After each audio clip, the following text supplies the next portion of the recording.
We accumulate an awful lot of stuff, don't we? That book we got for Christmas the year we were interested in gardening, the clothes that were such a bargain, and the National Geographics we just can't throw away. Our lives sometimes feel full of baggage.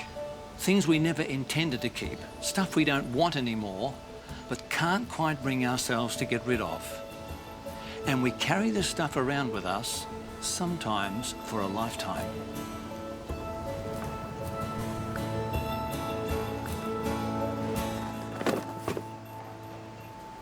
We try to live productive and happy lives, and most of the time we are happy.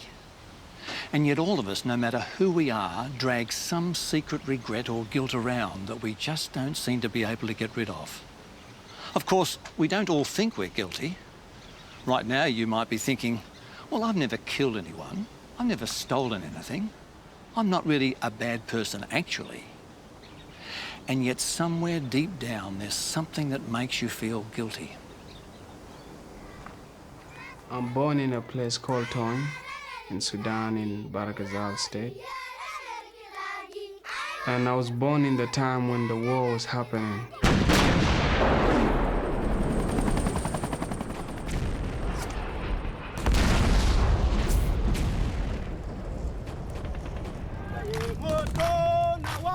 SPLA was formed, and when it was formed, it brought a lot of tension. The Arabs came and captured my town, and people were killed seriously. The houses were burned, the cattle were killed. Then some families raped. One day we were asked how many kids are willing to be trained, like to be soldiers. Everyone was interested. No one was forced. For me, my desire was to revenge what happened in my village, and I said, okay, I'm gonna learn how to fire a gun. We were all happy. We couldn't sleep that night because we know tomorrow we're gonna be trained. I believe I've survived for a reason to tell my story, to touch lives. Hey, can you go back a little bit? Let's listen to that again. I believe I've survived for a reason to tell my story, to touch lives. A successful music career is a long way from the village in southern Sudan where Emmanuel Jal was born. Emmanuel's a rap artist with the #1 record under his belt. He's performed in Live 8 in Cornwall and supported massive UK groups like Faithless and Razorlight. And his song Bye featured on the soundtrack for the hit film Blood Diamond. He's written an autobiography and even performed for the 90th birthday concert for Nelson Mandela. It's been a long journey from the war zones of Sudan. He's a man with a new life. It all seems like it's a bit of a fairy tale. Well, it wasn't. This rap I'm doing is a personal thing. It's about me, about my country, and what I face. Are you guys ready? Yes. Okay. My dreams are like torment. My every moment, voices on my brain of friends that was slain. Friends like Loal who died by my side of starvation. We used to raid villages, stealing chickens, goats, and sheep, anything we could eat. I knew it was rude, but we needed food. And therefore I was forced to sin to make a living. Sometimes you gotta lose to win. Never give up, never give in. Left home at the age of 7. 1 year later, I live with an AK-47. By my side, slept with one eye open wide. Run dark, play dead and hide. I've seen my people die like flies. Yiggish, I'm on a fight.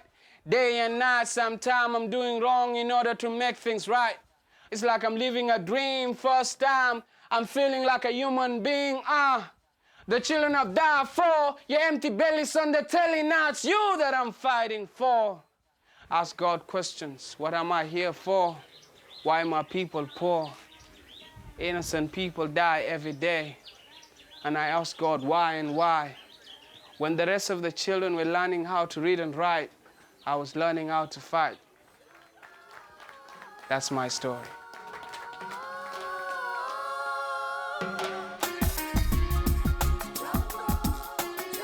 when a child is born, the child is free. You see, they don't know who can be their enemy. I've lost my childhood, but at the moment I'm moving with what I have and with what I can achieve. Forced to sin to make a living. Forced to sin to make a living. Sometimes you gotta lose to win. Guilt can be a powerful force in our lives. In America a few years ago, a young woman's murder investigation had stalled.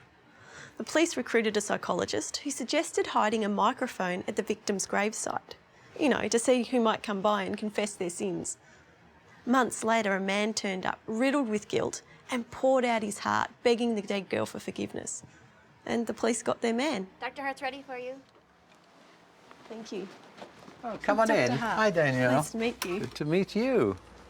You found your way here all right? I did, yes. Okay. Uneventful, which was All lovely. right. So, why do people feel guilt? People feel guilt because they are designed to feel guilt. It's all part of the brain structure. Unlike any other form of life, humans have a unique system that is, a warning system is really what it is. It's also a system that keeps you honest and makes you a good person. Now, it's surprising, isn't it, that while we were born in sin, God gave us the capacity to be good. And to be good, we really need the guilt system. Okay, so how does it do that? How does it correct us? It corrects us because it's a warning system. In the brain, there are really two components that operate for guilt. Guilt is a feeling, but it is a feeling that comes from the brain having a system called mirror neurons. These are neurons in the brain that mirror something that is going on outside. So if there is something painful being done to someone and I'm standing there, my brain is mirroring that as if it is in me. We call it the empathy system. And that is the basis for guilt and how it operates in our brains. If they don't have that guilt, then it can be a serious consequence. There are a group of people who have no guilt whatsoever. We call them sociopaths, psychopaths. They are in our prisons. They rob you. They steal from you. They feel no guilt at all. The consequence is a very serious one. But perhaps the most important consequence, if you don't experience guilt, you really can't make a connection with others. Relationships are destroyed. Whole families can be destroyed when there's someone in the family who feels no guilt. So guilt is, it's almost as if God has designed us around this guilt system because it plays a major role in our relationship with God as well.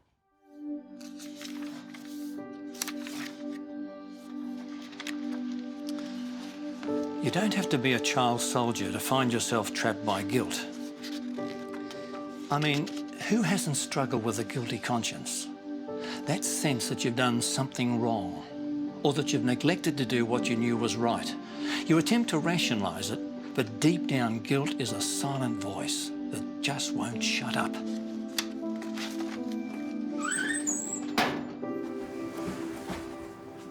When we feel guilty about something, either we've done something bad, or we haven't done something good, or we haven't helped anyone, a feeling of anxiety increases. So it really falls into the domain of the anxieties and makes us feel uncomfortable.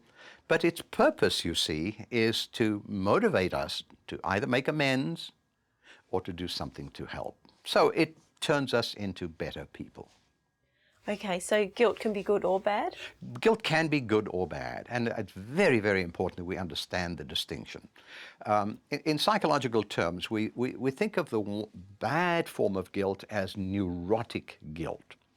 And a good form of guilt is the true guilt. So you can feel guilty about something you haven't done because you've been programmed to feel guilty. Or you can feel guilty about little petty things, like my mother, whenever we finished a meal, my knife and fork had to be at 45 degrees on the plate before she would take the plate away. So here I am at my stage in life, and when I'm in a restaurant, when I'm finished eating, the knife and fork has to be at 45 degrees, because if the waitress takes it away, I feel guilty. So we can feel guilty about petty, petty things. See, the difference between the false guilt, the neurotic guilt, and the true guilt is the false guilt is often, usually, nothing that you have done.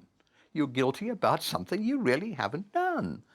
And whereas opposed to true guilt, you understand, I have done something terrible. I humiliated you. I criticized you behind your back. And there are actions you can take when it's true guilt that makes you a better person. Whereas the negative neurotic guilt prevents you from being anything more than a self-punishing, self-rejecting, self-hating sort of person. Is there any more questions? That's a heavy question.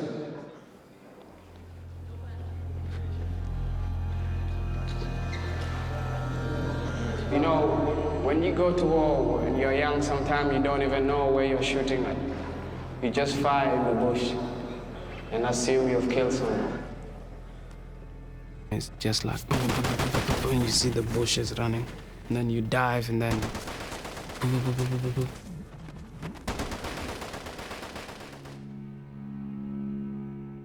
we had so much hatred. There's one of this guy, he has no gun, he has no anything. We want to beat him with our hands and cut him with machetes and finish him to death. And seeing him is like you're screaming, you're hitting him on his head. I remember kicking the guy on his back here. There's a certain joy of feeling like you're a man and you've achieved something. We cut him into pieces, basically, and beating him to death.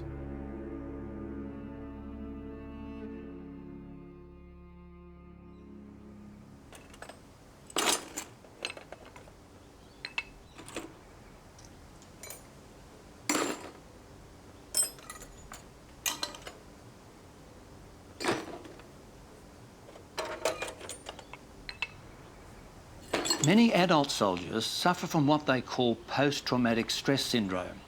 It's not just the fear for their own safety or seeing their comrades killed. Many struggle with what they've done in battle themselves. We're not talking about war criminals here, just men and women doing what's done in war. And often, however justified, the guilt makes it hard for them to hold their lives together. Post-traumatic stress disorder, we now know, has some implications for guilt.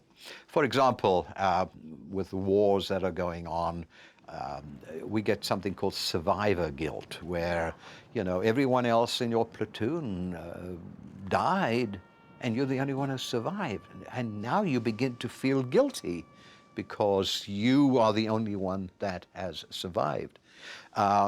Guilt can come from some of the actions that must be performed when you're a soldier. Now, you know, if you're fighting a legitimate war, or whether it's an illegitimate war, you know, just a terrorist activity, there is the guilt feeling. You're left bearing the brunt of responsibility, and that can be very, very disconcerting, and can cause it can ruin the rest of your life if you don't deal with it. So post-traumatic stress disorder has several consequences, but one of them is the effect it has on your guilt. And this is why a culture of forgiveness needs to be created. I was in New York with the September 11 event. A week after that, I was in the hole, helped to train relief workers and deal with the firemen and the policemen who had to go and find these body parts and so on. And they were feeling traumatized by that, and in a sense, guilt, a survivor guilt phenomenon. And so creating a culture of forgiveness is something that we need to pay attention to in our Christian world. People need to learn how to receive forgiveness. Because even though you may not have done anything yourself, but you're feeling guilty, there's a sense in which forgiveness is still the healing force in that. If God's solution is forgiveness, trust me, our solution is forgiveness as well. Sometimes when I survive in a place, I say, why did I survive? Sometimes I used to wish, let me die. I've been suicidal, I'll say like that. Most of the time I was suicidal, but not anymore now.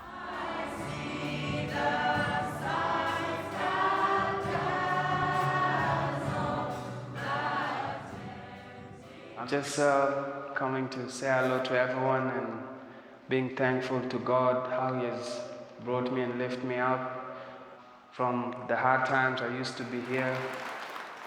I have so many scars that I've not rebuilt out, things that, because you may say, okay, you have gone to war, but there's the other parts that people forget. What about the internal injuries, like what happened inside? Kileleshwa Community Church showed me so much love.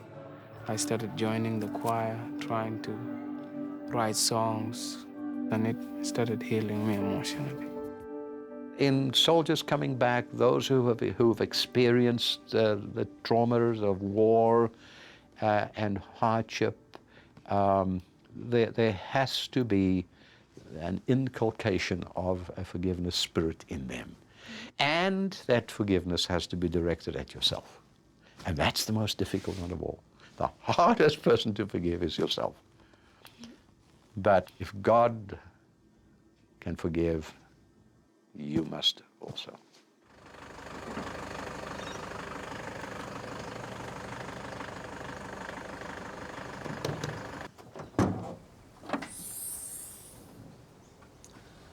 Well, we can find ourselves in some pretty rough places, can't we? Sometimes they're places of our own making, and sometimes they're places we're thrown into. We find ourselves trapped with no way out. And in our quieter moments, we often realise we've said, done and thought things that are less than ideal. The Bible refers to that as sin. It's an old-fashioned word, I know, but it really just means that we've done and said things that hurt others and go against God's plan. Guilt is the emotional pain that says we have a problem. And when guilt comes, and it will, we have a choice as to how to deal with it. We can try to avoid it by drugging it, or drowning it, ignoring it, sexing it, medicating it, or we could allow someone to take it from us completely.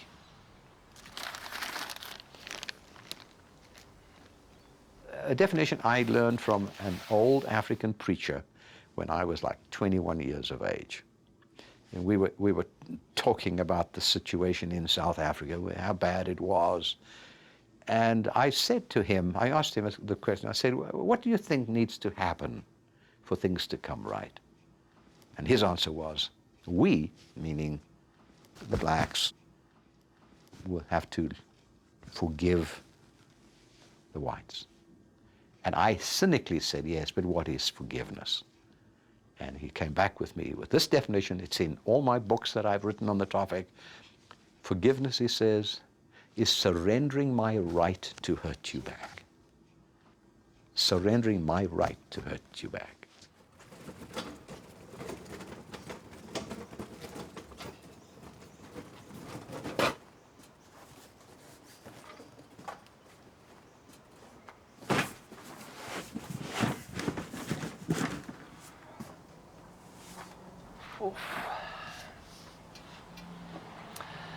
Being saved, being set free, that's got to be the most amazing thing that can happen to anyone, let alone someone trapped by guilt or poor decisions.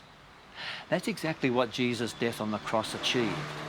So if you ever wondered what the death of Jesus on a Roman cross 2,000 years ago has to do with us today, it's this. At the cross, Jesus took on himself the punishment for our guilt. He said, if we confess our sins, he's faithful and just to forgive us and to cleanse us from all unrighteousness. Yours, mine, Emmanuel's. the entire world's guilt. It all fell on him.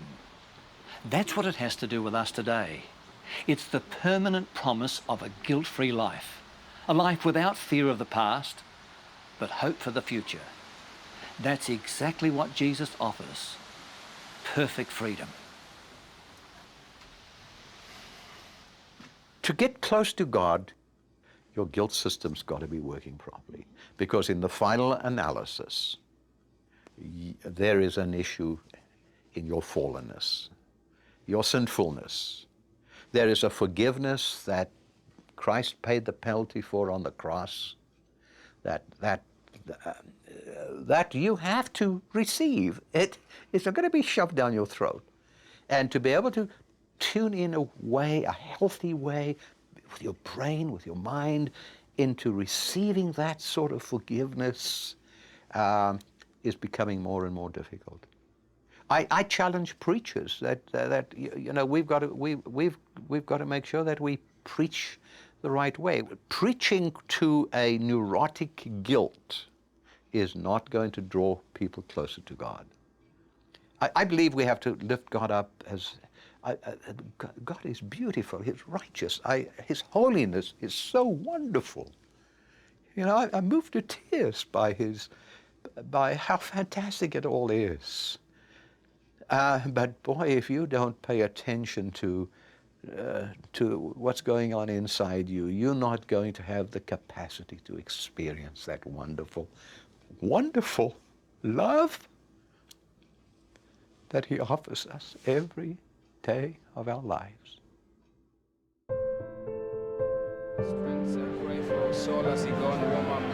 When I'm on stage, I'm taking it serious, saying we cannot change people's life by our own strength. So we need a supernatural power to help us. The Lord will help us have a great show and minister to the people of God. And I thank you, and in Jesus' name I pray. Amen.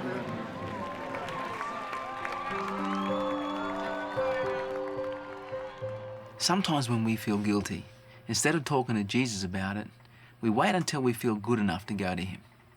But that's not how Jesus works. He doesn't expect us to be perfect when we come to Him. He promises to accept us just as we are, sin and guilt included. In the book of Psalms, the Bible has this insight. Finally, I confessed all my sins to you and stopped trying to hide my guilt. I said to myself, I will confess my rebellion to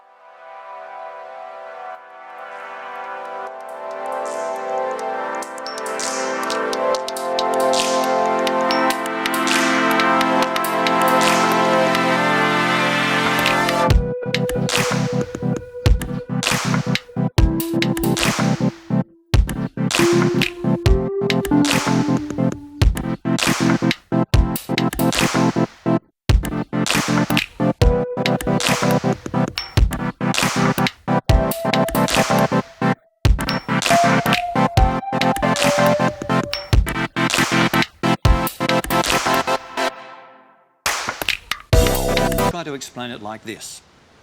If I had $1 million mortgage and I fell on tough times and had no hope of paying it back, the bank would have several options.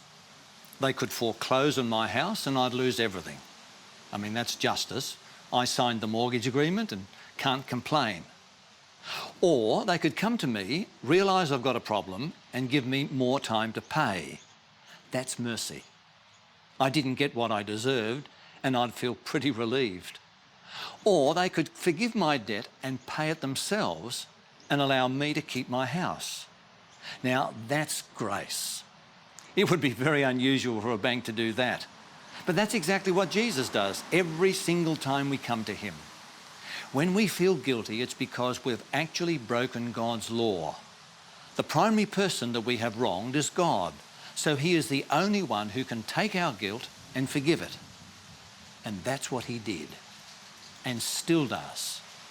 He took the punishment the law required and gives me a life I don't deserve.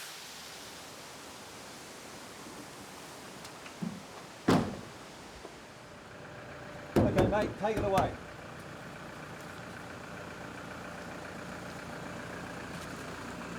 We're not all child soldiers. fraudsters or even lawbreakers. But we've all had those moments when we want a new start. Jesus through the cross offers us a chance to start over. And he starts by taking away the burden of guilt. That's life-changing. And all I have to do is accept it.